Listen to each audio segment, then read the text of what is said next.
Alors dans cette vidéo, je vais vous parler de l'importance de bien choisir sa source et le canal depuis lequel vous allez pouvoir lancer votre campagne de prospection. Alors, tout d'abord sur cette page, donc on est dans prospection Start and Play, d'accord, c'est tout ce qui est un petit peu réglage. Et vous avez tout d'abord un petit résumé d'une campagne en cours. Donc, une campagne qui est en cours, vous avez la possibilité de mettre pause, donc ça va arrêter ponctuellement la campagne, bien sûr de la remettre comme vous le souhaitez ou l'arrêter.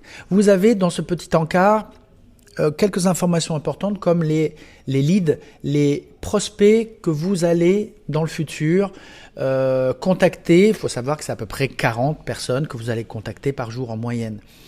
Ceux qui ont été contactés avec une message, une invitation envoyée et ceux qui ont accepté, c'est-à-dire qui ont accepté votre invitation et avec lesquels potentiellement vous êtes en discussion. Là, c'est la performance juste en dessous.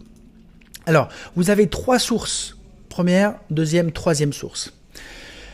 Pour commencer par le début, la première source et canal, c'est l'URL de recherche de l'univers LinkedIn. Donc, une URL de recherche, c'est quoi?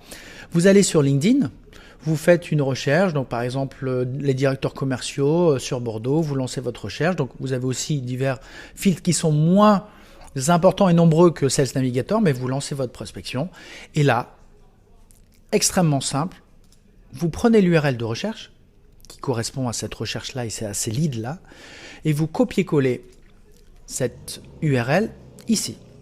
Vous lancez et l'IA va prospecter automatiquement toutes les personnes qui ont été sélectionnées dans cette recherche. Là, j'ai une campagne en cours, d'accord, on voit les statistiques. Donc, j'ai utilisé pour le coup, moi-même, linkedin.com pour lancer ma recherche. Si vous avez Sales Navigator, donc là, c'est encore plus simple. Vous faites une recherche dans Sales Navigator, enfin tout aussi simple. Vous avez vos différents critères. Vous pouvez les modifier, ça de manière dynamique, que ce soit une recherche enregistrée, une liste de personnes. Vous prenez l'URL, vous la copiez-collez ici. Pareil, même travail, ça va prospecter les 2500 premières personnes de cette liste de recherche. Deuxième possibilité, vous partez depuis un post LinkedIn, toujours une URL. Là, vous mettez sur un post, donc là j'ai un Clément, et vous avez fait un post qui a cartonné. Vous avez un concurrent qui a fait un post qui a cartonné. Vous avez un influenceur qui a fait un post dont les personnes engagées vous intéressent. Extrêmement simple, une nouvelle fois. Toutes ces personnes qui ont liké et commenté ce post, vous pouvez les prospecter. Donc, même principe, vous prenez l'URL, vous la copiez-collez dans Clients, ici, vous lancez la prospection. Et ça va automatiquement prospecter toutes les personnes qui ont liké ou commenté ce post.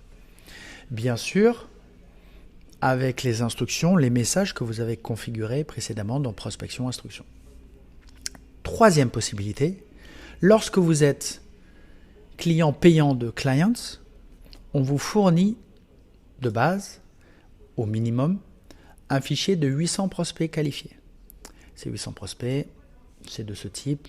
Alors là, on a le domaine praticien, monde pharma.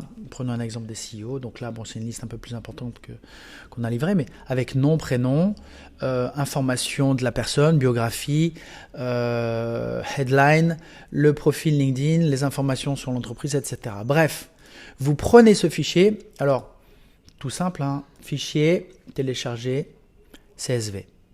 Ce fichier CSV, vous l'importez dans Clients, ici. Vous lancez la prospection.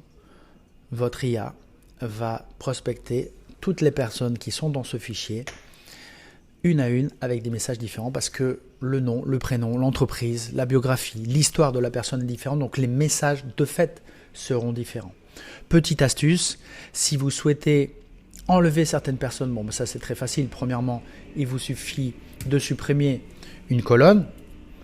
Très bien. Sinon, si sur votre post LinkedIn ou votre recherche, il y a des personnes que vous ne souhaitez absolument pas prospecter, pas de problème.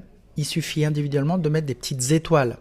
Ça signifie que lorsque vous êtes en discussion avec quelqu'un, par exemple un Sébastien Vouillot que j'ai prospecté pour lui annoncer, c'est pas forcément la prospection commerciale, ça peut être aussi de l'informationnel. Si je veux désactiver l'IA de mon échange avec Sébastien, je clique sur étoile. Voilà, tout simplement. Donc, voilà, vous savez tout. 3 sources de prospection, une recherche LinkedIn, une URL de recherche de l'univers LinkedIn, LinkedIn tout simple, ou Sales Navigator, un post LinkedIn, vous copiez-collez à chaque fois l'URL, ou alors le fichier CSV que vous avez, qui vous appartient, ou qu'on vous livre, et qui vous appartiendra aussi. Et l'agent IA se débrouille et se permettra d'envoyer les messages que vous avez configurés ici, un à un, des messages uniques personnalisés à tous vos prospects. Merci à tous.